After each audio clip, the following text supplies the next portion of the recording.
Hello everyone, my name is आकृति। जैसा कि आप सबको पता होगा, हमारी कंपनी लॉ की सीरीज चल रही है जिसमें कि आपको 500 प्लस क्वेश्चंस कराए जाएंगे। ठीक है। सो जिसके लिए एमसीक्यू वाले पेपर्स हैं वो तो बेस्ट है ही है। मतलब लाइक सीरीज देख लेंगे तो नियर अबाउट 70 to 80% तो मिल ही जाने क्वेश्चंस। ठीक। बट उसके अपार्ट क्या देख रहे हैं, अगर तुम्हारा डिस्क्रिप्टिव वाला सीन है तो तुम्हारे लिए थोड़ा प्रॉब्लमैटिक हो सकता है। तो उसका सॉल्यूशन भी तुम्हारे पास ये है कि तुम हमारे बैचेस को बाय कर सकते हो। ठीक है। एंड बैच की प्राइसिंग क्या है, 499। मतलब हर वीडियो में बता चुकी हूँ, मेरे को रट गया, तुम्हें भी रट जाना चाहिए, जिसमें तुम्हें लाइव क्लासेस, रिकॉर्डेड वीडियोस और PDF notes, doubt session, previous year question paper solve करने को मिलेगा। एंड 24/7 डाउट सेशन मिलेगा। और 24/7 डाउट सेशन नहीं, मतलब लाइक सपोर्ट मिलेगा। Question number 1। अब पेन क्यों नहीं चल रही, चल गई। Question number 1, the registrar of company can approach the central government to accord a sanction to the present the petition to the tribunal if the financial statement are defaulted for a period। अगर तुमने continuous 5 साल तक अपने financial statement में default किया होगा तो तुम्हारा जो रजिस्ट्रार है वो किसके पास जाएगा, ट्रिब्यूनल के पास जाएगा, पिटिशन फाइल करेगा। किस चीज के लिए, तुम्हारे वाइंडिंग अप के लिए। तो option number C.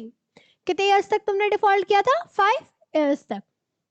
Question number 2, who are the person who can file petition for winding up the company। कौन कौन तुम्हारे लिए पिटिशन फाइल कर सकता है वाइंडिंग अप के लिए? तुम्हारा पहले तो company and its contributories. Contributories कौन होते हैं? तुम्हारे shareholders. Secondly, the central government और द स्टेट गवर्नमेंट और the registrar of his own account. So B and A and B, sorry B कह रही, मतलब ऑप्शन नंबर डी सही होगा। और डी में भी कौन से, ए और B. Question number 3. When the petition for winding up is made to the tribunal shall pass it order within। अगर जब winding up की petition दी जाती है तो tribunal कितने दिन में order pass करता है? Within 90 days। Question number 4. Sorry.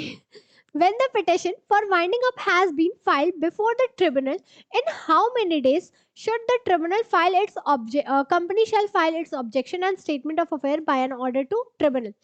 जब पिटिशन फाइल की जाती है वाइंडिंग अप के लिए तो कंपनी को भी एक ऑप्शन मिलता है कि लाइक ठीक है, तुम भी अपने मतलब लाइक डिफेंस में कह लो, डिफेंस तो आई गेस थोड़ा रॉन्ग हो जाएगा, अपने अपने फेवर की चीज बोल दो या अपने साइड का कोई स्टोरी आगे बता दो कि लाइक ठीक है, नहीं हमने ये डिफॉल्ट नहीं किया, हमने ये नहीं किया। तो उस केस में कंपनी को टोटल 30 दिन का टाइम मिलता है कि ठीक है, तुमसे हो गई मिस्टेक या पिटिशन फाइल हो गई है, तुम अपने जितने भी रिकॉर्ड्स हैं कि लाइक तुमने नहीं, अगर तुमने फ्रॉड नहीं किया है तो तुम अपने डॉक्यूमेंट्स लाके दिखाओ, और अगर तुमने किया है तो अपने साइड की स्टोरी बताने आ जाओ। ठीक है। तो उसके लिए कितने दिन का टाइम देती है तुम्हें? 30 डेज का। Question number 5, voluntary winding up. Voluntary winding up कब होता है? जब तुम खुद से वाइंड अप कर रहे होते हो, तुमने कोई फ्रॉड नहीं किया, तुमसे किसी ने जबरदस्ती नहीं करवाया। उस केस में क्या होता है? ओप सॉरी सॉरी सॉरी, ये वाला क्वेश्चन नंबर 4 का ना ऑप्शन, एक सेकेंड, नहीं नहीं सही है 30 डेज। मेरे को लगा गलती से मैंने 60 डेज करवा दिया, तो फिर मेरे को लगा नहीं नहीं नहीं ठीक है। क्वेश्चन नंबर 5, वॉलेंटरी लिक्विडेशन कब होता है? जब तुम्हारा पहले तो क्या दिया ऑप्शन, तुम्हारा पीरियड ही फिक्स होता है कंपनी का और वो एक्सपायर हो गया, तुम किसी स्पेशल पर्पस के लिए तुम्हारी कंपनी बनी थी और वो पर्पस तुमने अटेन कर लिया, तुम फिर क्या करोगे, कंपनी तुम्हारी खत्म करनी है तुम्हें। If a company passes a special resolution the company wound up voluntary. Directors ने और कंपनी के जितने भी मेंबर्स हैं सबने मिलकर डिसाइड किया कि लाइक अब इस कंपनी में कुछ बचा नहीं है, हमें कंपनी को बंद करना है। तो सबने सिंपली स्पेशल रेजोल्यूशन पास कर दिया, किस चीज से रिगार्ड करके, कि हम वॉलेंट्री लिक्विडेशन वाइंड अप करवाना चाहते हैं, वॉलेंट्री खुद से कंपनी बंद करवा रहे। ठीक है। क्वेश्चन नंबर सी क्या था? Option number C, sorry, members voluntary winding up is applicable to the solvent companies only. जो खुद से वाइंड अप करवाने का कॉन्सेप्ट है ना, उन्हीं कंपनी पे लगता है जो फाइनेंशियली मतलब ठीक रहती है। तुम अगर इंसॉल्वेंट हो तो उस केस में तुम वॉलेंट्री वाइंड अप नहीं करवा सकते। सो तो ऑप्शन कौन सा सही हुआ? Option number D, all of the above. Question number 6, compulsory winding up. अब पहले हमने क्या देखा कि वॉलेंट्री वाइंडिंग अप होगा, अब दूसरे केस में कब देख रहे हैं? जब कंपल्सरी होगा। तो पहला ऑप्शन क्या दिया है?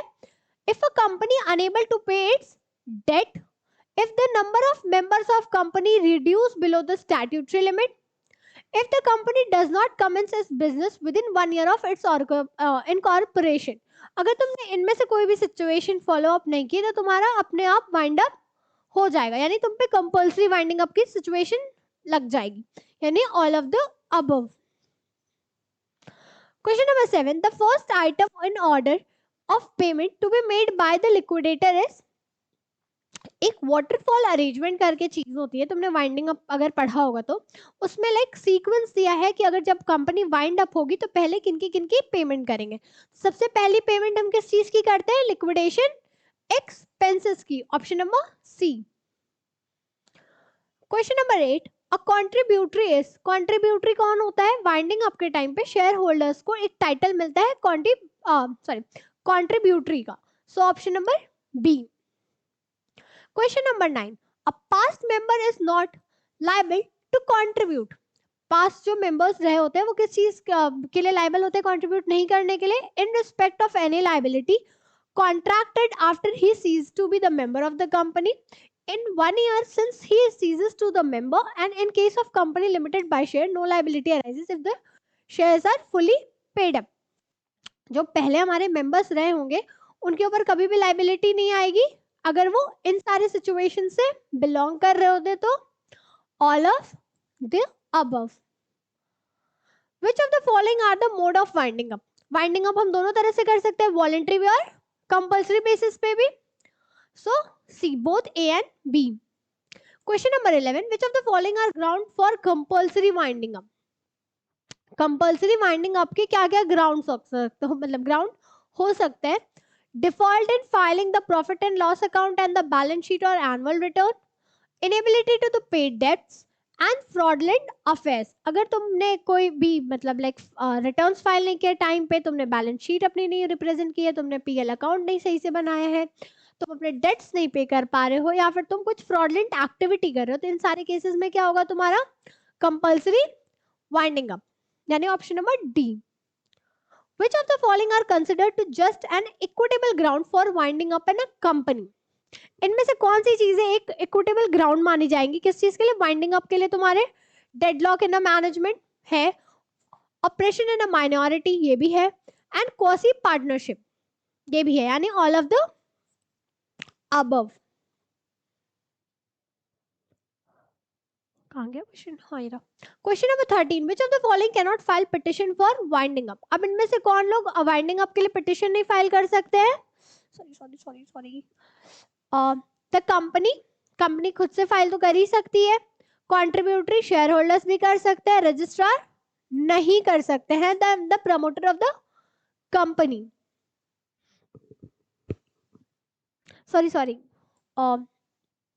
नहीं कर सकते ना पूछा है, तो तुम्हारा रजिस्ट्रार भी तो वाइंडिंग अप के लिए पिटिशन फाइल कर रहा होता है, तो कौन नहीं फाइल कर सकता? प्रमोटर खुद से वाइंडिंग अप के लिए पिटिशन फाइल नहीं करेंगे. Question number 14.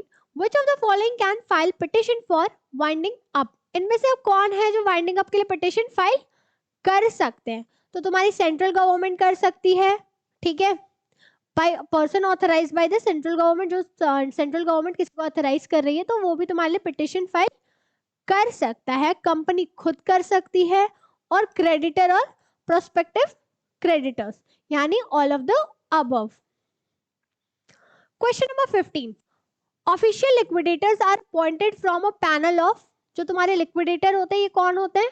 चार्टर्ड अकाउंटेंट होते हैं, सीएसएस होते हैं, सीएमए होते हैं, लॉयर्स होते हैं, एंड बाकी जितने भी ऐसे जो मतलब लाइक जो लोग लॉ से रिलेटेड होते हैं वो सारे होते हैं, यानी all of the above. Question number 16. Official liquidator is appointed bye.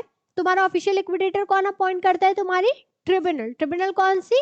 National company law tribunal. Option number B. Power of removal of official liquidator was with. अगर लिक्विडेटर को अपॉइंट करने की पावर किसके पास है? ट्रिब्यूनल के पास है, तो उसे हटाने की पावर भी किसके पास होगी? तुम्हारे ट्रिब्यूनल के पास, ठीक है. Which of the following is not a duty of liquidator? Liquidator की ड्यूटी क्या नहीं है इसमें से? To take over the company asset for realization, ये भी उसकी ड्यूटी है. To submit the report to the tribunal, ये भी ड्यूटी है, and to keep proper books and submit accounts, ये सारी तुम्हारी लिक्विडेटर की क्या है, ड्यूटी है. So none of the above. Question number 19, the order of dissolution can be issued only by, तुम्हारा ऑर्डर ऑफ डिसोल्यूशन कौन पास करता है, तुम्हारी ट्रिब्यूनल. ठीक है. Question number 20, the report on processes of winding up has to be submitted by the company liquidator to the tribunal. जो winding up के time पे जो तुम्हारी रिपोर्ट होगी वो किस बेसिस पे सबमिट होती है, क्वार्टरली बेसिस पे सबमिट होती है ट्रिब्यूनल के पास. Option number B. At the time of commencement of liquidation proceeding, share holders of the company are known as, अगर तुम्हारा वाइंडिंग अप स्टार्ट हो जा रहा है उस केस में तुम्हारे शेयर होल्डर को क्या टैग दिया जाता है, कॉन्ट्रीब्यूटरी का, यानी option number B. When the winding up take place, shareholders are described as contributors. Question number 13. The petition of compulsory winding up of company shall be made to. Petition किसके पास file करते हैं compulsory winding up की company की, तुम्हारे national company law tribunal के पास. Option number C. Closing down or finishing a company is called as winding up. अच्छा, winding up and dissolution का डिफरेंस क्या होता है, winding up is a process and dissolution जब तुम्हारा क्लोज हो चुका है. ठीक है, कहते हैं ना कंपनी डिसॉल्व हो चुकी है, अच्छा नहीं, इसका तो वाइंडिंग अप चल रहा है. ठीक है, रहा है इन द सेंस कि वो प्रोसेस है, एंड डिसोल्यूशन क्या है, वो खत्म हो चुकी है. सो इस क्वेश्चन में क्या पूछा था, क्लोजिंग डाउन तो winding up. Question number 25, termination of legal existence of a company is called, तुमने लीगल एग्जिस्टेंस खत्म कर दी है कंपनी की तो क्या हो गया तुम्हारा, dissolution.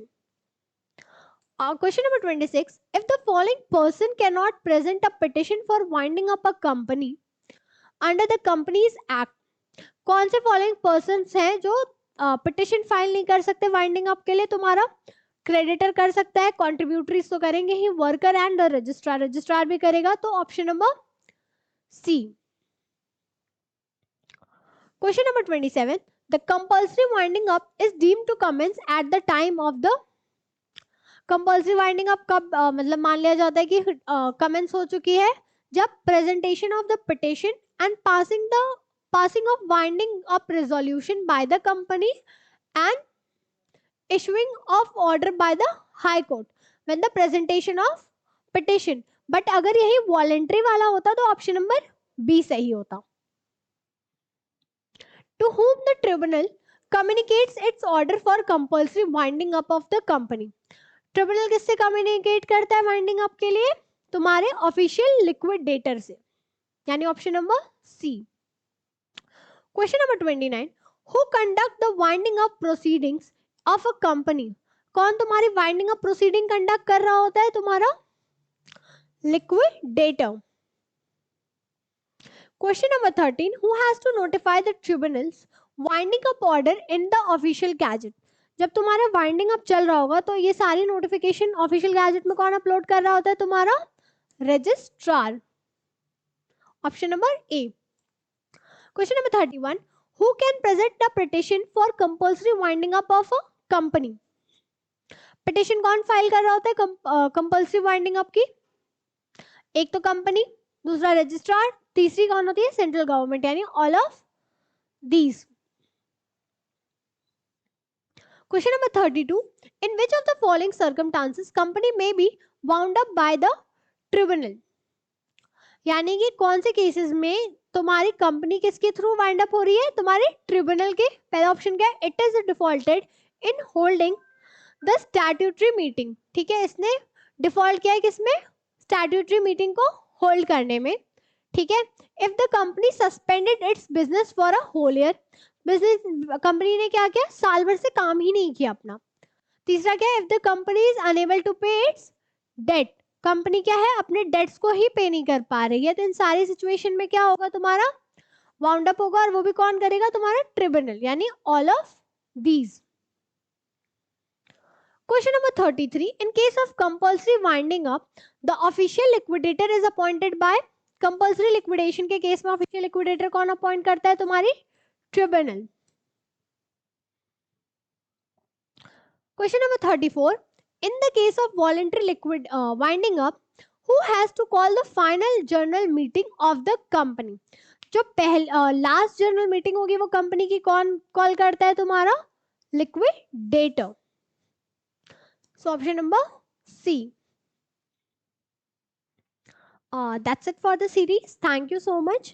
And like share and subscribe ये सब तो कर ही देना. एंड जिससे भी कोई भी इशू हो ऑफिस के नंबर पे फ्रीली कांटेक्ट करना. Okay, bye bye.